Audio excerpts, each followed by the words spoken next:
Assalomu alaykum qadrdonlar. To'liq jihozlangan bedana qapasimiz, yonkisi ushlab turuvchi patnis, ves ko'taruvchi va doполнительный metallar. Keyin mana bedana qapaslar. Bedana qapasimiz har bittasi ikkita kameraga mo'ljallangan. Tuxum analitikasini yoki semirtirish koeffitsiyentlarini hisoblab chiqishinglar uchun juda ham qulay. Bedanalarni bilasizlar, qancha kam bitta kamerada qancha kam ushlasanglar, shuncha tuxum sonini aniqlashtirib olishinglar shuncha oson bo'ladi. Shuning uchun mana bitta qapasimiz ikkiga bo'lingan, ikkita eshikchali.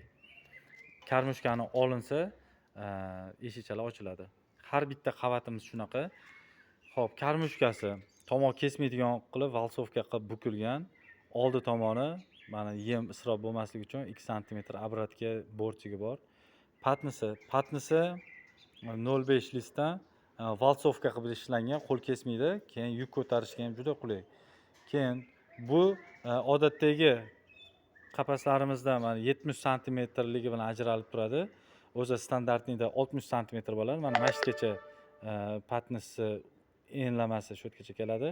Bunda plyus, qachonki bedanalar agar ko'p qimirlaydigan bo'lsa yoki tulayotganda o'zidan ko'p отход patlar chiqadi. O'sha patlar hammasi mana shu patnisga tushishini ta'minlaydi.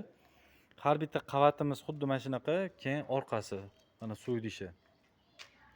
Suv po'yilkalari yumshoq shilanga qo'yilganligi uchun har bitta qavatidagi po'yilkalarni avtonomniy настройка qilsa bo'ladi. O'zi odatda bu yerda PVC отвод bo'ladi.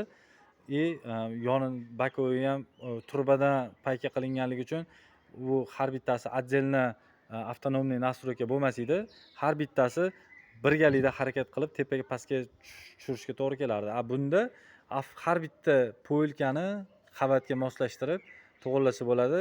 Qachonki qaysidir qavatga agar maladoylar qo'yadigan bo'lsanglar yoki katta mana shu nima deydi, gibrid zotli bedanalar tashiydigan bo'lsanglar, o'shani unaqasiga qarab, yoshiga qarab, bo'yiga qarab buni avtonomniy настройка qilib olaverasizlar bemalol. Hozircha eng oxirgi to'liq versiyali bedana qapaslarimiz shu. O'zi har bitta bedana qavatimiz 560 ming so'mdan chiqadi. Mana bu yerda xuddi shunaqa 560 minglik bedana qapasimiz bor.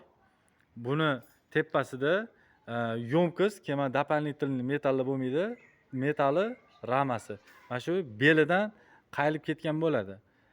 Bu to'liq formatligi, tepasiga ikkita yuk ko'taruvchi metal qo'yilgan, patnis, yonkisi, keyin orqasida mana shunaqa adapterga yo'naltirilgan shlangalari, keyin u ko'rib turganinglardek bachonik rezbalari bo'ladi.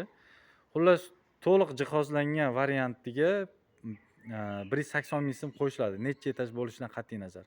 Masalan, 3 etaj olasizlar. Masalan, 1, 2, mana 3.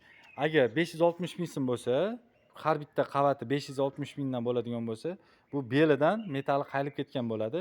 Agar 180 ming so'm qo'shib beradigan bo'lsanglar, xuddi mana shu ko'rinishda bo'ladi. Mana shu ikkita yuk ko'taruvchi metal, patnis, yonkis, keyin bachonik rezba, keyin yumshoq ishlangan. Mana shularning hammasi 180 ming so'm evaziga qo'shimcha qo'yib beriladi. Hammalarga rahmat, ketkizgan vaqtingizga rozi bo'linglar. Navoda kimda xizmat bo'ladigan bo'lsa, bemalol murojaat qilishinglar mumkin. Xizmat bo'lsa aytaverasizlar, xursand bo'lamiz. Rahmat hammalarga.